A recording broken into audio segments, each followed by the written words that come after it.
नमस्कार, स्वागत है आपका आपके YouTube channel mind game classes पर।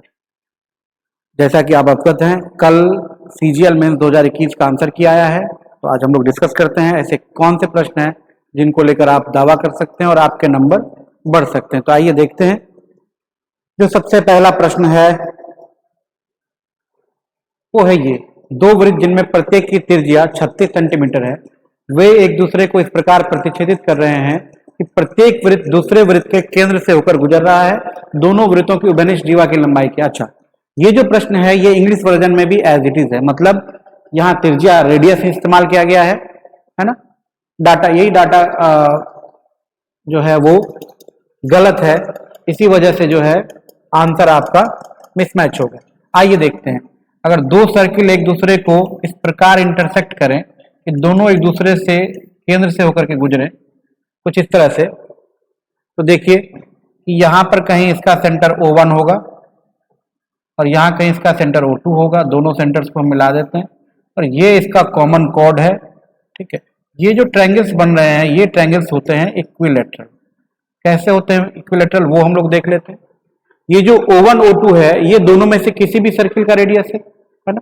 तो O1 O2 का वैल्यू तो 36 है ही। ठीक है, ये पॉइंट अगर A है, ये पॉइंट अगर B है, तो O1 A जो है इस वाले सर्किल का रेडियस है तो 36 है, और ये जो O2 A है ये इधर वाले सर्किल का रेडियस है तो ये भी 36 है। उसी प्रकार ये 36 है, ये भी 36 है। तो ये आपको कैसा दिख रहा है? ये एक ऐसा क्वाड्रिलेटरल दिख रहा है जिसका चारों साइड इक्वल है, यानी ये रोम्बस है, और रोम्बस के डायगोनल्स एक दूसरे को परपेंडिकुलरली बाइसेक्ट करते हैं। यानी ये जो पॉइंट है, इस पॉइंट का नाम अगर D है तो ये D ऐसा है कि AD परपेंडिकुलर है O1 O2 के और BD भी परपेंडिकुलर है O1 O2 के, साथ ही साथ ये इसको बाइसेक्ट भी कर रहा है। इसका मतलब आप कह सकते हैं कि ट्रायंगल AO1 O2 में AD क्या है? मीडियन है। AO1 O2 एक इक्विलैटरल ट्रायंगल है और AD उसका मीडियन है ना। AD अगर मीडियन है तो आपको पता है इक्विलैटरल ट्रायंगल में मीडियन कितना होता है? √3/2 इंटू साइड, है ना, √3/2 इंटू साइड। यानी ये जो AD है, AD का वैल्यू हो जाएगा √3/2 इंटू 36, दैट इज 18√3। और अगर AD 18√3 आ गया तो बताइए क्या BD भी 18√3 नहीं आएगा? BD भी 18√3 आ जाएगा। तो टोटल जो AB है, AB कितना हो जाएगा? 36√3। ठीक है, AB कितना हो जाएगा? 36√3, और आंसर इसने कितना दे रखा है? 18√3। ठीक है, इसका मतलब क्या है कि यहां पर जो ये त्रिज्या है 36 की जगह होनी चाहिए 18, या आप इसको सुधार करने के बजाय इसको सुधार करें, है ना। या तो व्यास दिया जाना चाहिए, डायमीटर देना चाहिए 36, और या फिर रेडियस त्रिज्या दी जानी चाहिए कितनी? 18, है ना। या तो डायमीटर दिया जाना चाहिए 36 या त्रिज्या दी जानी चाहिए 18। दोनों में से कोई एक जगह सुधार आप कर सकते हैं, या तो 36 की जगह 18 कर लीजिए या त्रिज्या की जगह व्यास कर लीजिए। दोनों में से कोई एक सुधार की आवश्यकता है। ठीक है, दोनों नहीं, किसी एक सुधार की आवश्यकता है। क्लियर है? तो इस क्वेश्चन को लेकर के आप दावा कर सकते हैं, हिंदी माध्यम और अंग्रेजी माध्यम दोनों माध्यम के लोग। ठीक है, चलिए अगले प्रश्न पर चलते हैं। अगला प्रश्न देखिए क्या कहता है। ये क्वेश्चन कह रहा है कि x, y तथा z विशिष्ट आभास संख्याएं हैं, स्पेसिफिक प्राइम नंबर्स हैं, जहां x is less than y and y is less than z। x y से छोटा है और y z से छोटा है। इस प्रकार की x plus y plus z जो है वो 70 है। अच्छा, अगर हम ये दो देखें कि x y z prime numbers हैं, तो दो एकमात्र ऐसा प्राइम नंबर है जो कि इवन है, बाकी सारे के सारे तो ऑड है। अगर दो इनमें से नहीं है तो इन तीनों को जोड़ के कभी 70 नहीं हो सकता, क्योंकि तीनों कैसा होगा? ऑड, और तीन ऑड नंबर्स जोड़ करके 70 नहीं हो सकता कभी भी। ठीक है, इसका मतलब अगर हम चाहते हैं कि तीनों प्राइम है और तीनों जोड़ करके 70 है, इसका मतलब एक निश्चित रूप से इसमें कौन है? 2 है, तो सबसे छोटा वाला ही 2 होगा, है ना, बाकी तो 2 से बड़ा ही होना है। तो y प्लस जेड का वैल्यू कितना बच गया? y प्लस जेड का वैल्यू बच गया 70 माइनस 2 यानी कि 68। अब इसमें से z बड़ा है y से, z बड़ा है y से, तो ये एक बात तो तय हो गई कि z का मान जो है वो 68 के आधे से यानी 34 से क्या होगा? ज्यादा होगा। z का मान 34 से ज्यादा होगा। ठीक है, z should be greater than, sorry, z should be greater than 34, z should be greater than 34। तो दो ऑप्शन तो हमारा गया, 31 गया और 29 गया। ठीक है, अब बाकी हम लोग देख लेते हैं कि बाकी जो दो ऑप्शन है 43 और 37। 43 में जेड प्राइम है, हाँ ठीक है 43 प्राइम है, लेकिन अगर जेड का मान 43 हम रख लेते हैं तो वाई का मान कितना आता है 68 माइनस 43 और वो आ जाता है 25 जो कि प्राइम नहीं है, जबकि वाई और जेड दोनों को प्राइम होना चाहिए। ये ऑप्शन भी गया, तो एकमात्र ऑप्शन यहां बच रहा है 37। अगर y का वैल्यू हमने 37 ले लिया, सॉरी z का वैल्यू हमने 37 ले लिया, तो y का मान कितना हो जाएगा 37। z का वैल्यू अगर हमने 37 ले लिया तो y का वैल्यू कितना हो जाएगा 68 माइनस 37 और वो कितना हो जाएगा 31। ठीक है, क्लियर है, पॉसिबल वैल्यू है, पॉसिबल है ना, सेटिस्फाई करेगा 37, 31 और 2 एक्स वाई और जेड तीनों का तीनों प्राइम, तीनों जोड़ के 70। लेकिन क्या यही एक मान संभव है? और भी मान संभव हो सकते हैं। अगर हम लोग ध्यान से देखें 68 की तरफ देखना शुरू करते हैं तो 68 से छोटा पहला प्राइम मिलेगा 67। ठीक है, और 67 अगर हम लेते हैं जेड का वैल्यू तो वाई का वैल्यू आ जाएगा 1, जो कि पॉसिबल नहीं है क्योंकि वाई को भी प्राइम होना है और साथ ही साथ 2 से बड़ा होना है। ठीक है, तो दूसरा मिलेगा जेड का मान 61। जेड का मान अगर हमने 61 लिया तो वाई का मान 68 माइनस 61 यानी कि 7 होगा, जो कि सेटिस्फाई कर रहा है एक्स 2 वाई 7 और जेड 61, है ना। ये पूरा का पूरा जो ट्रिपलेट है ये दिए गए कंडीशन को सेटिस्फाई कर रहा है। इसका मतलब जेड का मान एक से अधिक संभव है। तो डायरेक्ट ऐसा नहीं पूछना चाहिए जेड का मान क्या है, पूछना चाहिए which of the following is a possible value of Z. निम्नांकित में से कौन जेड का एक संभव मान है? निम्नांकित में से कौन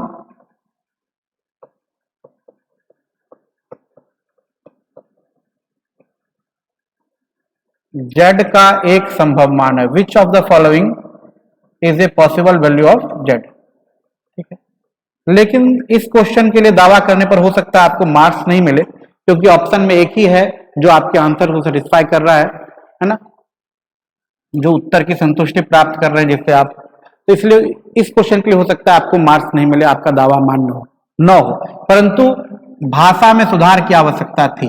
जो लैंग्वेज है क्वेश्चन का उसको करेक्ट करने की आवश्यकता थी। ठीक है, क्लियर है, तो ये एक दूसरा क्वेश्चन है। तीसरे क्वेश्चन की तरफ चलते हैं हम लोग। इस क्वेश्चन को अगर हम लोग सॉल्व करना चाहें तो देखिए ध्यान से, इसने आंसर कर रखा है 7/3। ठीक, इसको अगर हम सॉल्व करेंगे, ये क्या है देखिए, दशमलव के बाद 4 अंक है यानी 10 का पावर -4, तो रूट से निकलेगा 10 का पावर -2 और ये 2 गुना 10 का पावर -2, ये कितना हो जाएगा? सिमिलरली ये हो जाएगा 2 गुना 10 का पावर -2, ये भी होगा, दसों के बाद 6 अंक है। आगे आते हैं यहां नीचे, 16 का फोर्थ रूट होगा 2, है ना, और 10 का पावर है ये कितना 3, तो 3/4, क्लियर है ना। और ये देखिए कितना है क्यूब रूट, क्यूब रूट है 125 का 5 आएगा और 3 तो 10 है तो 10 आ जाएगा। फोर्थ रूट 81 का 3 आएगा और ये 10 का पावर 1/4 हो जाएगा। तो ये जो वैल्यू है ये फाइनली कितना हो जाना है देखिए, 1 तो 2 तो कट जाना है भाई साहब। ठीक है, चलिए 3/4 और 1/4 को 1 हो जाना है, 1 1 2 हो जाना है और ये 10 का पावर -6 यानी 2/15 गुना 10 का पावर -6 ऐसा आ जाना है ये। ठीक है, क्लियर है। चलिए अगले वाले को देख लेते हैं कितना आ रहा है। 729 का क्यूब रूट अगर हम लोग करेंगे तो ये आएगा 9 और दशमलव के बाद 3 अंक है तो 9 इंटू 10⁻⁻1 मल्टीप्लाइड बाय, ये देखिए फोर्थ रूट है 16 का फोर्थ रूट होगा 2 और दशमलव के बाद 4 अंक है तो 10 का पावर -1 डिवाइडेड बाय 16 का रूट होगा 4 और दशमलव के बाद 2 अंक है तो 10 का पावर -1 आएगा इसका रूट।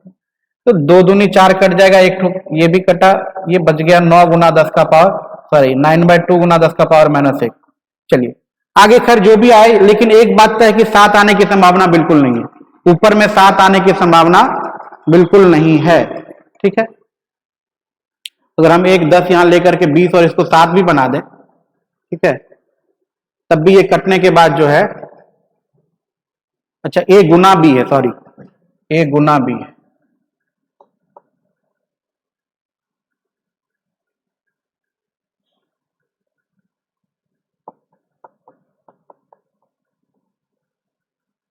ये बीच में मल्टीप्लिकेशन है, चलिए कटा भी लें तो देखिए अब तो साफ सुथरा दिख रहा है कि भाई साहब ये 7 आने वाला ऊपर है नहीं, तो गुना था, जोड़ लिख दिए थे गलती से, तो अब तो साफ सुथरा दिख रहा है कि 7 ऊपर आने वाला कभी भी नहीं है, 2 कटेगा, 9/15 का मतलब कितना हो जाएगा भाई, 3 तिहाई 9, 3 5 15 और उधर 10 का पावर -7, ये कुछ ऐसा लगता है 3/5 गुना 10 का पावर -7, ठीक है, जो ऑप्शन में कहीं नहीं है, ठीक।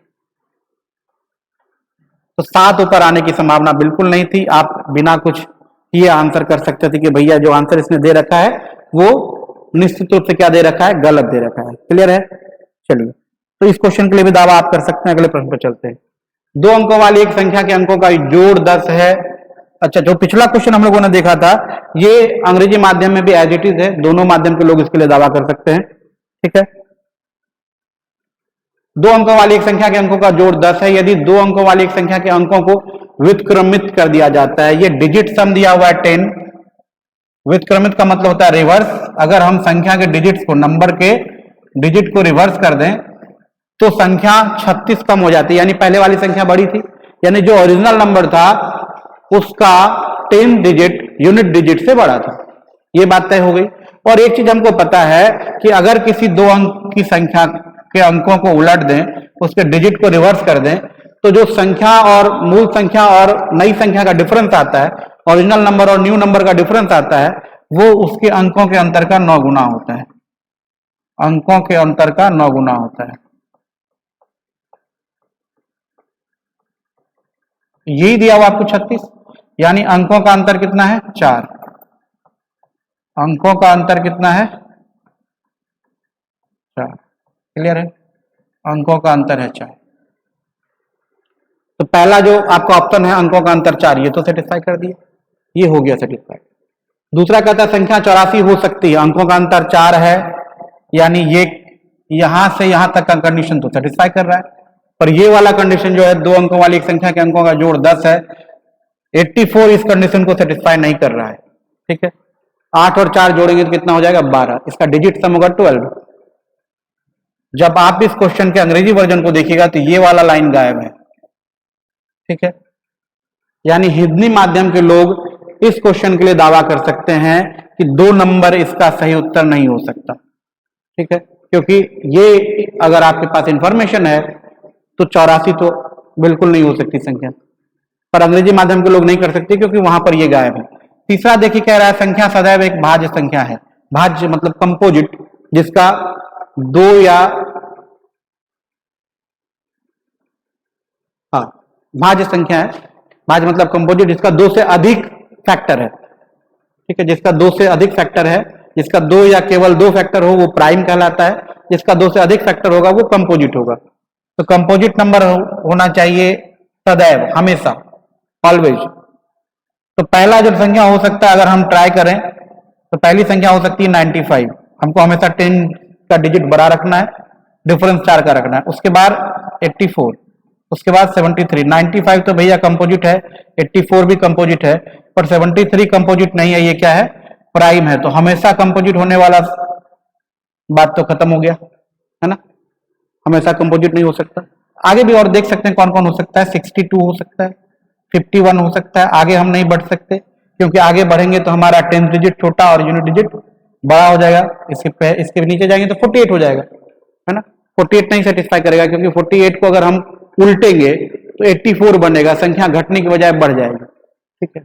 लेकिन इनमें से ये सब तो कंपोजिट मिल रहा है पर ये वाला प्राइम मिल रहा है, तो ये वाला स्टेटमेंट हमेशा भाज्य संख्या, ये गलत हो जाएगा। तो अंग्रेजी माध्यम के लिए तो सही है, पर हिंदी माध्यम में आप दावा कर सकते हैं कि इस संख्या के क्वेश्चन के इंफॉर्मेशन के हिसाब से 2 सही नहीं है, ठीक है, 2 सही नहीं, क्लियर है। चलिए तो आज के सेशन में इतना ही, अगले सेशन में हम लोग कंप्लीट पेपर के एक्सप्लेनेशन के साथ मिलेंगे। धन्यवाद।